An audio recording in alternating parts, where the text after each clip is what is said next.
Sekarang ini ada pula orang dari hamba yang hina, dari ciptakan Allah dari mani, dia lukis Rasulullah, dia gambarkan Rasulullah, bukan hanya kurang adab tapi menghina Nabi kita.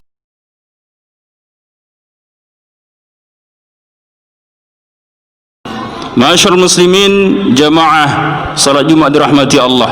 Rasulullah sallallahu alaihi wasallam lahir pada hari Senin tanggal 9 Rabiul Awal. Beliau dilahirkan di Makkah pada tahun Gajah.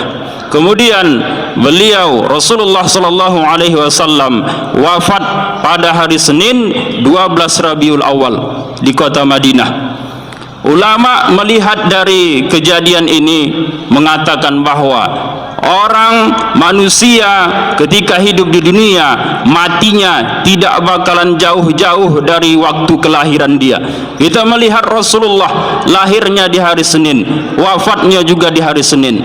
Begitu juga kita nanti, mungkin ada yang lahir di hari Kamis, bisa jadi matinya nanti dia bakal mati di hari Kamis, atau mungkin dekat-dekat dengan hari kelahirannya, atau mungkin hari Jumat, atau mungkin hari Rabu kalau dia lahirnya hari Kamis. Karena itu ulama menyebutkan, menyampaikan kepada kita, orang manusia ketika hidup di dunia, matinya dekat-dekat dengan hari kelahirannya. Rasulullah lahir pada bulan Rabiul Awal, kemudian wafatnya pada bulan Rabiul Awal. Begitu juga dengan kita, ketika kita lahir pada satu bulan atau bulan November misalnya, bisa jadi kematian kita pun bisa jadi di bulan November tersebut. Begitulah ulama melihat dari kejadian, mengambil hikmah dari lahir dan wafatnya Rasul kita Muhammad Rasulullah sallallahu alaihi wasallam. Masyaallah muslimin, jamaah salat Jumat dirahmati Allah. Di dalam Al-Quran Allah berfirman, innallaha wa malaikatahu yusalluna 'alan nabi ya ayyuhalladzina amanu sallu alaihi wa sallimu taslima. Sesungguhnya Allah dan para malaikatnya semuanya berselawat kepada Rasulullah sallallahu alaihi wasallam. Ya ayyuhalladzina amanu, wahai orang-orang yang beriman, berselawat salamlah kalian semua kepada Rasulullah sallallahu alaihi wasallam. Di sini kita melihat Allah Subhanahu wa taala saja berselawat kepada Rasulullah. Begitu juga dengan malaikat berselawat kepada Rasulullah sallallahu alaihi wasallam. Allah serta malaikat berselawat. Maka ulama menjelaskan, salawatnya Allah kepada Rasulullah ini merupakan rahmat bagi Rasulullah sallallahu alaihi wasallam. Kemudian salawatnya para malaikat kepada Rasulullah ini merupakan ampunan, istighfar, permohonan ampunan malaikat kepada Rasulullah sallallahu alaihi wasallam. Kemudian kita selaku umat Islam, selaku orang yang beriman, diperintahkan, ya ayyuhalladzina amanu, wahai orang-orang yang beriman, berselawat salamlah kalian kepada Rasulullah sallallahu alaihi wasallam. Karena itu jangan kita menjadi hamba Allah yang hina, sedangkan Allah dan para malaikatnya saja berselawat kepada Rasulullah, tapi kita selaku hamba Allah tidak mau berselawat kepada Rasulullah sallallahu alaihi wasallam. Ma'asyiral muslimin, jamaah salat Jumat dirahmati Allah.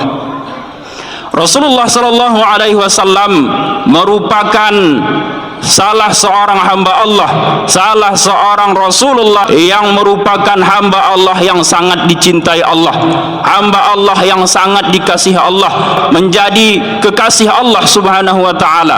Di dalam Al-Qur'an Allah Subhanahu wa taala ketika memanggil para nabi yang lain selain Rasulullah, para rasul selain Rasulullah, Allah Subhanahu wa taala mengatakan, ya Adam, ya Musa, dan lain sebagainya. Tapi ketika memanggil kekasihnya Rasulullah sallallahu alaihi wasallam, Allah tidak memanggil dengan nama Muhammad.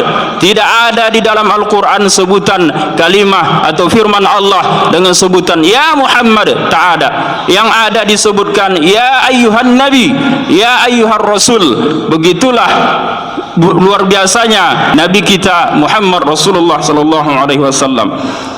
Kemudian ketika naik ke Sidratul Muntaha, menjumpai Allah Subhanahu wa taala. Ketika terjadinya Isra Mi'raj, di saat Rasulullah Mi'raj berjumpa dengan Allah Subhanahu wa taala, yang bisa naik untuk berjumpa dengan Allah hanya Rasulullah sallallahu alaihi wasallam. Sedangkan malaikat Jibril, dia tidak sanggup untuk naik berjumpa dengan Allah. Dia berhenti, tidak sampai mengikuti, mengiringkan Rasulullah berjumpa dengan Allah. Yang naik sampai bertemu langsung dengan Allah Subhanahu wa taala hanyalah Rasulullah sallallahu alaihi wasallam. Begitulah luar biasanya, mulianya Nabi kita Muhammad sallallahu alaihi wasallam. Kemudian Rasulullah, dari jasadnya, dari tubuhnya banyak diceritakan ulama.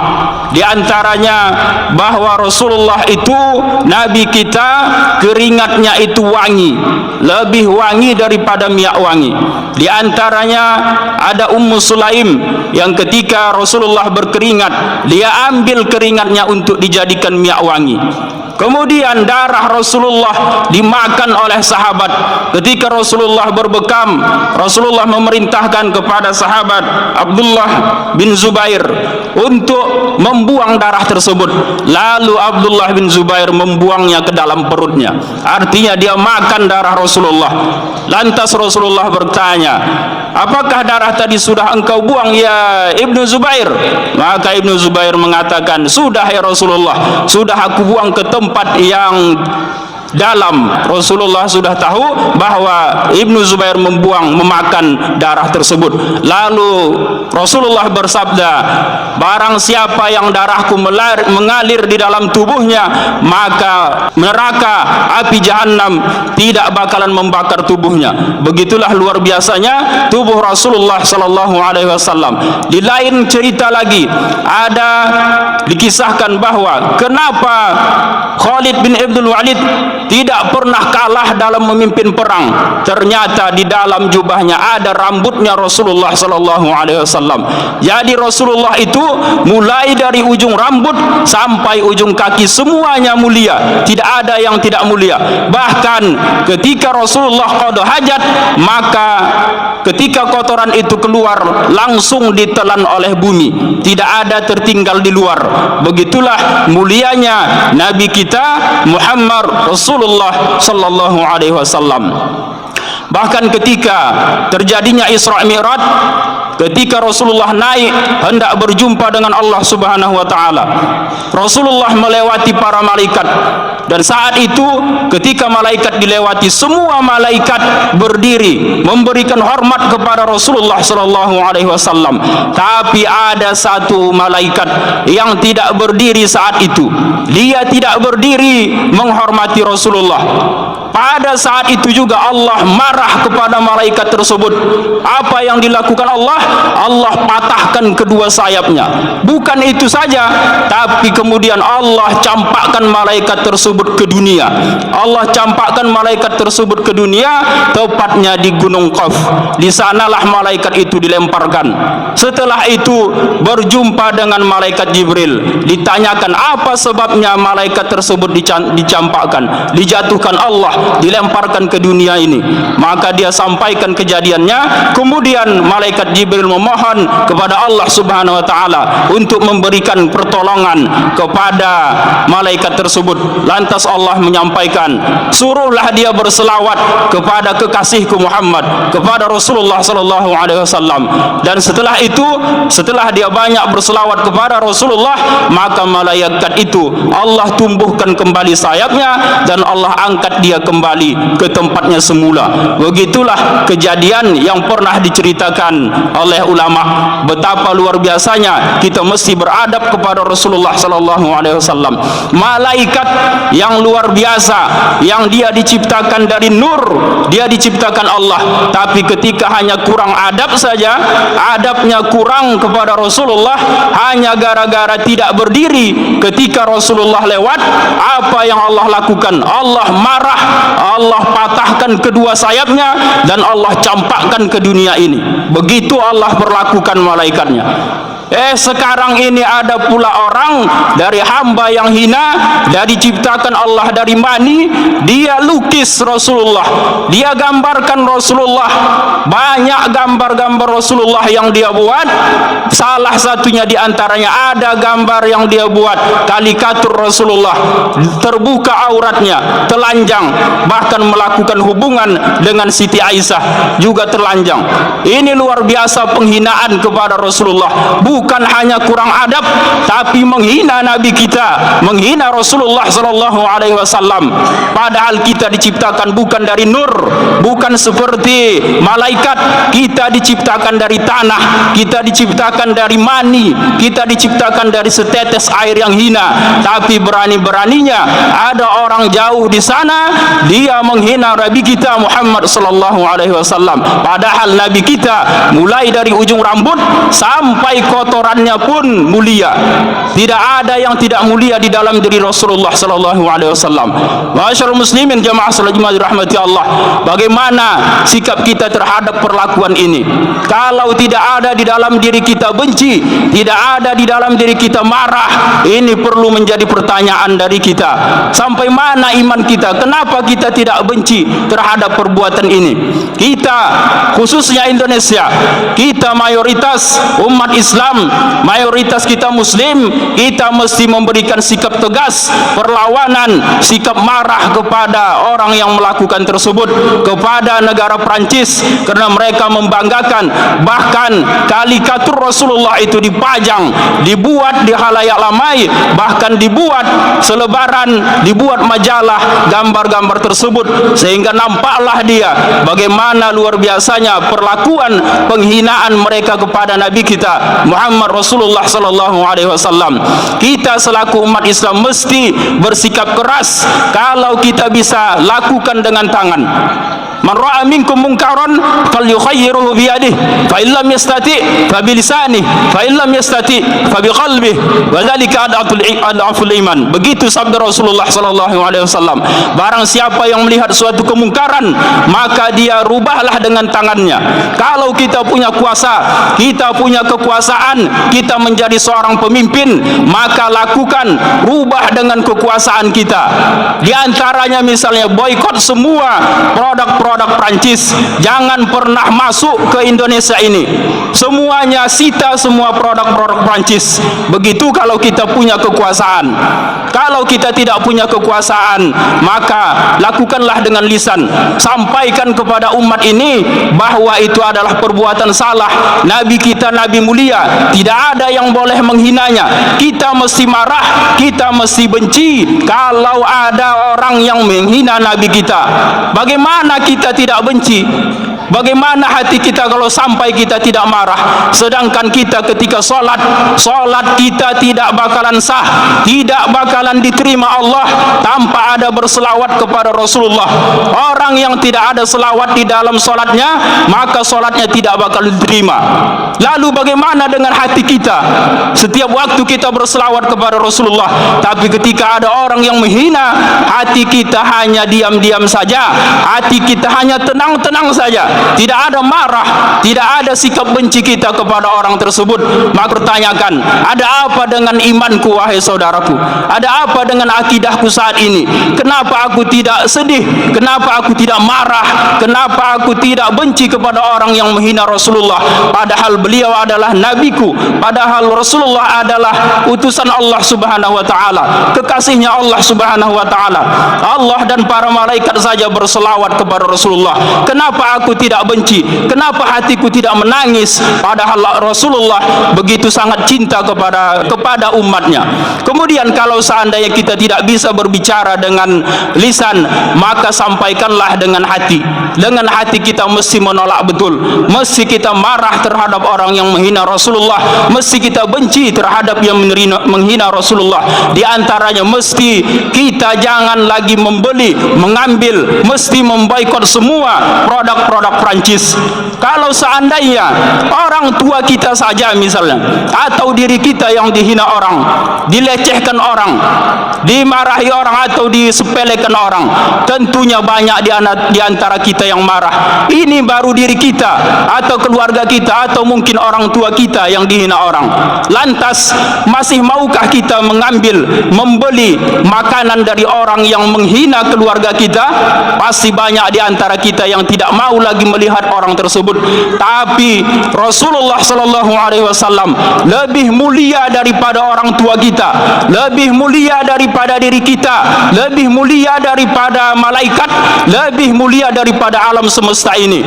Alam semesta ini, kita para malaikat tidak bakalan ada di dunia ini, tidak bakalan diciptakan Allah kalau tidak ada Rasulullah. Semuanya ini diciptakan Allah dari nurnya Rasulullah sallallahu alaihi wasallam. Karena itu sangat luar biasa menghinanya kalau ada orang yang dia diciptakan dari air yang hina, dia menghina Rasulullah sallallahu alaihi wasallam. Nanti kita bakalan ditanya, kullukum ra'in wa kullukum mas'ulun an ra'iyatih. Setiap kita adalah pemimpin, dan setiap kita pasti akan dipertanyakan tentang kepemimpinan kita. Nanti kita bakalan ditanya, wahai hambaku, kata Allah, apa yang engkau lakukan, sikap apa yang telah engkau perbuat untuk membela Rasulullah ketika Rasulullah dahulu di dunia dihina oleh orang? Apa yang engkau lakukan? Apakah engkau rubah dengan tanganmu? Apakah engkau sampaikan dengan lisanmu bahwa itu salah? Apakah engkau memang betul-betul tidak menerima, marah terhadap orang tersebut?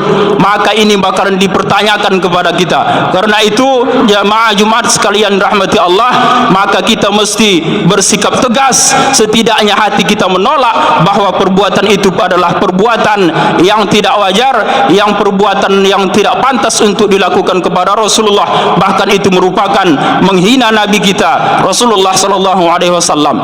Masyaallah muslimin, jemaah salat Jumat dirahmati Allah. Rasulullah luar biasa cintanya kepada umatnya. Ketika Rasulullah hendak wafat, apa yang beliau ingat? Yang beliau ingat adalah ummati, umatnya yang dia ingat. Bagaimana keadaan umatku nanti setelah aku tiada? Kemudian begitu ketika bangkit setelah dunia kiamat, yang pertama dibangkitkan adalah jasadnya Rasulullah sallallahu alaihi wasallam. Begitu bangkit dari kubur, yang ditanyakan ke Rasulullah kepada malaikat Jibril, ya Jibril, hari apa ini? Jibril menyampaikan ini adalah hari berbangkit. Kemudian mana umatku? Ummati. Yang ditanyakan Rasulullah adalah umatnya. Begitu luar biasa cintanya Rasulullah kepada umatnya. Kemudian setelah itu, ketika di padang mahsyar, semua kondisi panas, matahari sejengkal saja dari kepala kita. Yang ditanya Rasulullah, mana umatku? Rasulullah sibuk mencari umatnya. Ketika ada satu kaum ditanya, mana umatku? Umatmu adalah umat terakhir, jawab mereka. Maka tetap Rasulullah menyampaikan, bertanya mana umatnya.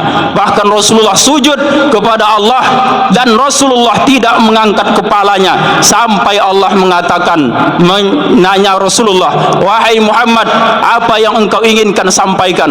Lalu Rasulullah mengangkat kepalanya, ya Allah, berikanlah aku izin untuk memberikan minum kepada umat-umatku. Lantas Allah berikan izin, lalu umat Rasulullah kita semua digiring ke telaga Kausar, yang ketika minum pada saat itu tidak ada yang pernah kehausan selama-lamanya. Bukan hanya itu saja, setelah itu ketika berada di dalam sirat, Rasulullah sujud kepada Allah agar semua umatnya diselamatkan di sirat. Lantas Allah menyampaikan, berdirilah engkau wahai Muhammad di ujung sirat sana, dan selamatlah yang selamat, dan tidak selamatlah yang tidak selamat. Artinya ada umat Rasulullah yang masuk ke dalam neraka. Dan setelah itu Rasulullah sujud lagi kepada Allah untuk memohon kepada Allah agar diizinkan untuk mengangkat hamba-hamba Allah, umatnya yang masuk ke dalam neraka, yang imannya ada sebesar biji kurma. Lantas dia cari, Rasulullah masuk ke dalam neraka, sibuk mencari umatnya. Mana umat-umatnya yang ada imannya sebesar biji kurma? Dia angkat, dia perintahkan masuk untuk ke dalam surganya Allah subhanahu wa ta'ala. Rasulullah sudah dijamin surganya, surganya surga tertinggi. Padahal Rasulullah kalau dia mau masuk, dia sudah enak di dalam surga. Tapi tidak demikian. Rasulullah itu sangat cinta kepada kita, sangat sayang kepada umatnya. Dia sibuk mengurusi kita di akhirat nanti. Kemudian setelah itu Rasulullah sujud lagi.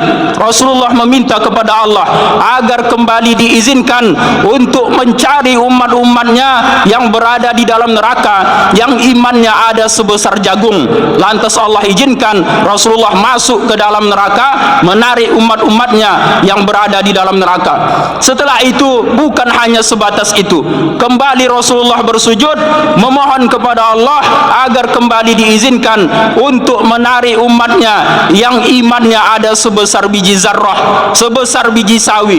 Allah izinkan kembali Rasulullah sibuk mencari di dalam neraka. Begitulah perjuangan Rasulullah, begitulah cintanya Rasulullah kepada kita.